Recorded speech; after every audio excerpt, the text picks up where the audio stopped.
بادشاہ یہ تخت و تاج کیا ہوتے ہیں، اس کی کوئی قیمت نہیں ہے۔ تو بادشاہ ہنس کے کہنے لگا اس فقیر کو باہر نکالو، اسے کیا پتا ہے کہ تخت و تاج کیا ہوتے ہیں، اس کی لذت کیا ہوتی ہے۔ جب خدام کھڑے ہوتے ہیں، استقبال کر رہے ہوتے ہیں، جب تخت پہ بیٹھے اور ساری رعایا نیچے بیٹھی ہوتی ہے، اس نے کہا نکالو فقیر کو، اس کو کیا پتا۔ بادشاہ ایک دن شکار کرنے گیا تو وہاں اس کا گھوڑا جو ہے وہ سرکش ہو گیا اور ایسی جگہ پہ لے گیا کہ جہاں نہ پانی تھا اور نہ کوئی اور چیز۔ بادشاہ وہاں ہانپ رہا ہے کہ وہی فقیر مشکیزہ ڈالے ہوئے گزرا اور آواز دے رہا ہے پانی لے لو، پانی لے لو۔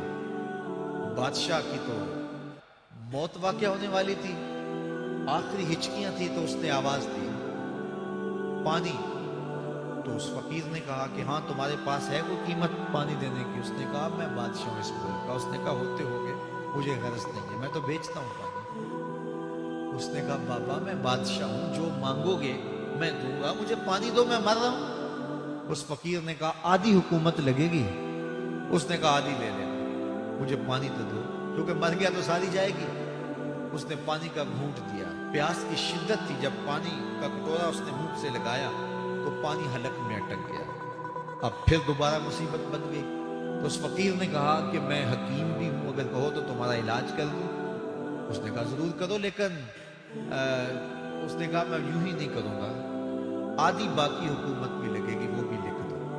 اس نے چمڑے کے اوپر لکھوا لیا، ساری حکومت لکھوا لی، اور اس نے اس کا علاج کیا فوری۔ جو اس کے پاس ٹوٹکا ٹونا تھا تو اس کا پانی حلق سے نیچے اتر گیا۔ بادشاہ گھوڑے پہ بیٹھا واپس آیا، وقت گزر گیا، عرصہ بیت گیا۔ بادشاہ پھر تخت پہ بیٹھا تھا، وہی فقیر بھیس بدل کے دوبارہ آ گیا۔ پھر اس نے نصیحت کی کہ آخرت کو یاد کرو، یہ دنیا کچھ نہیں ہے، 4 دن کی کہانی ہے۔ بادشاہ نے کہا تو میرا خیال ہے پہلے بھی کبھی آیا تھا، تو نہیں سمجھتا تخت و تاج کی لذت کیا ہے۔ اس نے کہا اس کی کوئی قدر و قیمت نہیں ہے، چھوڑ اسے، آخرت سب کچھ ہے۔ تو اس نے کہا نکالو اس فقیر بابے کو، یہ اس دن بھی آیا تھا تو آج پھر آ گیا ہے، اپنی راہ لے بابا۔ اس فقیر نے اپنے تھیلے سے وہ چمڑے کی دستاویز نکالی جس کے اوپر اس نے ساری حکومت لکھ کے دی تھی۔ اس نے کہا بادشاہ یہ ہے تیری حکومت کی قیمت، صرف 2 گھونٹ پانی، جس پر تو نازاں ہے، جس پر تجھے فخر ہے، تو قبل اس سے سورج مغرب سے طلوع ہو جائے، توبہ کا دروازہ بند ہو جائے، سانسیں اٹک کے حلق تک آ جائیں، اور ہماری زندگی کا دفتر سمیٹ دیا جائے، اور پھر پچھتائیں ہائے جو چند لمحے ضائع کیے، ہائے جو زندگی برباد کی، وہ کیوں برباد کی۔ کل کے پچھتاوے سے بہتر آج کا پچھتاوا، زندگی پلٹ ہوگا، وقت پر کافی ہے ایک قطرہ بھی آب خوش ہنگام کا، جل گیا جب کھیت برسا بھی تو پھر کس کام کا۔ آئیے میں اور آپ اپنی زندگی کو مالک کی چوکھٹ پہ، مالک کی دہلیز پہ لے جائیں، اس کے حضور سچی توبہ کریں، رجوع لائیں، اپنے گناہوں سے معافی مانگیں، وہ کریم ایک آنسو سے سارے گناہ معاف کر دے گا۔ اپنی آخرت کی تیاری کریں، کاروبار دنیا بھی کریں، لیکن اصل ہماری زندگی آخرت کی زندگی ہے۔ صحابہ کو خندق کھودتے دیکھا تو پیار آیا تو یہی کہا اللہم ان العیش عیش الاخرہ، اے اللہ زندگی تو آخرت کی زندگی ہے، فاغفر للانصار والمہاجرہ، میرے انصار کو بھی بخش دے، میرے مہاجروں کو بھی بخش دے۔ تو اللہ تعالی ہم سب کی مغفرت فرمائے۔ انسان کو اللہ تعالیٰ نے اتنی نعمتیں عطا کی ہیں کہ اگر وہ ان کا احساس کر لے تو کبھی بھی ناشکری اس کے انداز سے، رویے سے اور اس کی طرز زندگی سے ظاہر نہ ہو، بلکہ اس کا سانس سانس جو ہے وہ اللہ کا شکر کرے، اللہ کی تقدیس کے گیت گائے۔ لیکن یہ انسان ناشکرہ ہے۔ وَإِنَّهُ عَلَى ذَلِكَ لَشَهِيدٌ، اس پر اسے کوئی خارج سے گواہی کی ضرورت نہیں ہے، وہ خود اس پہ گواہ ہے، اسے خود پتا ہے کہ میں کتنا ناشکر ہوں۔ ذرا اندر اتر کے دیکھے تو اس نے کیا اس کی نعمتوں کا شکر ادا کیا ہے؟ اس کی کتنی بڑی نعمتیں ہیں حضرت انسان کو۔ انسان غور کرے، تدبر کرے۔ میں کئی دفعہ یہ بات بتا چکا ہوں، میرا ایک ملنے والا ہے، پیر بھائی ہے، تو اس کو مسئلہ کیا ہے کہ یہ جو منہ میں لعاب آتا ہے اس کی مقدار کم ہے، تو بنیادی طور پہ وہ لیکچرار ہے، تو اس نے روز جو ہے وہ طلباء کو لیکچر دینا ہوتا ہے، تو 15 منٹ نہیں بول پاتا کہ منہ خشک ہو جاتا ہے۔ اب ہم نے کبھی اس کو نعمت سمجھا؟ یہ جو منہ میں لعاب آتا ہے، ہم کہتے ہیں کہ یہ ایک مصیبت ہے، تھوکتے رہتے ہیں، لیکن اگر اس کی مقدار کم ہو تو زندگی اوکھی ہو جائے۔ یہ نظام انہضام پہ بھی اثر انداز ہوتا ہے، اور پھر اس کی بینائی بھی کمزور ہو گئی، ایک آنکھ کی بینائی تو بالکل ختم ہو گئی۔ مرض کیا ہے، مسئلہ کیا ہے؟ کون سی نعمت کم مل رہی ہے؟ پانی نہیں مل رہا، مل رہا ہے۔ آکسیجن نہیں مل رہی ہے۔ گردش خون جاری ہے۔ کمی کیا ہوئی؟ کبھی سوچا بھی نہیں ہم نے۔ لعاب کی مقدار ضرورت سے کم ہے تو زندگی مشکل ہو گئی۔ انسان یہ لعاب جس کی اہمیت تیری نظر میں کوئی نہیں، یہ کم ہو تو پھر زندگی عذاب بن جائے۔ تو اللہ نے جو تجھے نعمتیں دی ہیں، اگر وہ نہ ہوں تو پھر بتا زندگی کیسے گزرے۔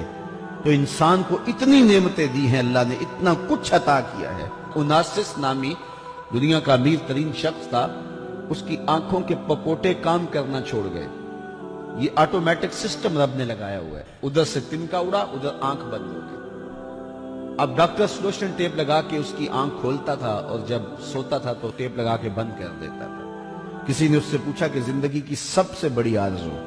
کہا کاش اپنی آنکھیں اپنی مرضی سے کھول سکوں۔ کہا اس کے لیے کوئی قیمت پیسے دینے پڑے تو کتنے دے گا؟ کہا ساری دولت لگا دوں۔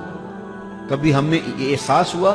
بہت سارے لوگوں کو آج پتا چلا ہوگا یہ بھی ایک سسٹم ہے، ایسا ہے، رب نے قدرتی لگایا ہوا ہے، اس کا کوئی بل نہیں کبھی آیا۔ آپ 3 مہینے بل نہ دے تو وابڈا والے میٹر کاٹ دیتے ہیں کہ نہیں؟ بجلی کاٹ دیتے ہیں، سوئی گیس والے کنیکشن کاٹ دیتے ہیں، لیکن ساری زندگی رب کو سجدہ نہ کرو۔ اس نے کبھی سورج کو نہیں کہا کہ اس نافرمان کے گھر تیری روشنی نہیں جانی چاہیے۔ اس نے کبھی چاند کو نہیں کہا کہ تیری چاندنی اس کے آنگن میں نہیں جانی چاہیے۔ جس طرح با یزید کے گھر میں سورج کی کرنیں جاتی ہیں، اس نافرمان کے گھر میں بھی ایسے ہی جاتی ہیں۔ تو انسان کو اللہ نے بڑا کچھ دیا، لیکن یہ اس کے باوجود ناسپاس ہے، ناشکر گزار ہے۔ تو کہا اس کے لیے کوئی اس کو خالق سے دلیل لینی چاہیے۔ انسان اگر اپنے پہ غور کرے تو انسان کے اندر ہی سب کچھ ہے۔ میں کہاں کھڑا ہوں مجھے پتا ہے، آپ کہاں کھڑے ہیں آپ کو پتا ہے۔ یہاں میں واز کر رہا ہوں، تلقین کر رہا ہوں، نصیحت کر رہا ہوں، آپ کی نظروں میں بہت اچھا ہوں گا۔ میں اچھا ہوں یا نہیں ہوں میں اچھی طرح جانتا ہوں۔ آپ میری نظروں میں بہت اچھے ہیں، آپ اچھے ہیں یا نہیں ہیں یہ آپ اپنے سے پوچھیں، آپ اچھی طرح جانتے ہیں۔ انسان اپنی حقیقت سے خود آگاہ ہے کہ وہ کس جگہ کھڑا ہے، وہ جانتا ہے۔ وَإِنَّهُ عَلَىٰ ذَلِكَ لَشَهِيدٌ۔ اسے خارج سے کوئی دلیل نہیں چاہیے۔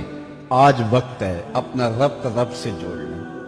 اس کی رحمتوں کے دروازے کھلے ہوئے، اس کی کرم نوازیوں کا می برس رہا ہے۔ یہ موسم نور ہے نا، ایک نیکی کرو 70 نیکیوں کا ثواب ملتا ہے۔ کرم نوازیوں کی برکھا برستی ہے۔ وہ ایک فقیر تھا، وہ بازار میں کھڑا رو رہا تھا۔ کسی نے رک کے پوچھا، کہا بابا کیوں رو رہے ہو، کیا ہوا ہے تمہیں؟ کسی نے مارا ہے، تنگ کیا ہے، بھوک کی شدت ہے، کیا ماجرا ہے؟ کہا نہ بابا یہ میرے مسئلے نہیں ہیں۔ کہا پھر کیوں کھڑے ہو؟ وہ مجذوب تھا، کہنے لگا میرا پروگرام بنا کہ بندوں کی اور رب کی صلح کروا دوں۔ تو کہا پھر کیا ہوا؟ کہا وہ تو مانتے ہیں یہ نہیں مانتے، وہ تو کہتا ہے لے آئے نے میری دہلیز پہ، ایک آنسو سے سارے گناہ معاف کر دو، لیکن یہ میری سنتے ہی نہیں ہے۔ ایسا پیار ہو گیا دنیا سے، میری بات ہی نہیں سمجھتے۔ میں انہیں سمجھاتا ہوں، آگے سے مجھے پتھر مارتے ہیں۔ میں ان کی خیر کے لیے ان کو کہانی سنا رہا ہوں، میاں یہ دنیا عارضی ہے، لیکن یہ مجھے گھور گھور کے دیکھتے ہیں۔ مجھے ان کی عقل پہ رونا آ رہا ہے۔ وہ کہتا ہے لے آ میری چوکھٹ پہ، ابھی معاف کر دوں گا، ایک آنسو سے سارے گناہ دھو ڈالوں گا، سمندر کی جھاگ کے برابر بھی گناہ ہیں تو مٹا ڈالوں گا، لیکن یہ سمجھتے نہیں ہے۔ خیر وہ چلا گیا، اگلے دن گیا تو قبرستان کے قریب سے گزرا تو وہ فقیر وہاں کھڑا رو رہا، تو وہ پھر رو گیا۔ کہا بابا عجیب کہانی ہے تیری، بازاروں میں بھی روتا ہے اور قبرستانوں میں بھی روتا ہے، آج کیا مسئلہ ہے؟ کہا آج بھی میرا کل والا ہی مسئلہ ہے۔ کہا آج کیا مسئلہ ہے؟ کہا آج میں ادھر آیا تھا کہ ان کی اور رب کی صلح کروا دوں۔ تو کہا آج پھر کیا بنا؟ کہا آج یہ مانتے ہیں وہ نہیں مانتا، تو قبل اس سے کہ وہ وقت آئے کہ پھر وہ نہ مانے، آج لے ان کی پناہ، آج مدد مانگ ان سے، کل قیامت کو نہ مانیں گے اگر مان گیا۔ تو یہ تھوڑا وقت ہے زندگی کا، اس زندگی کو غنیمت سمجھے۔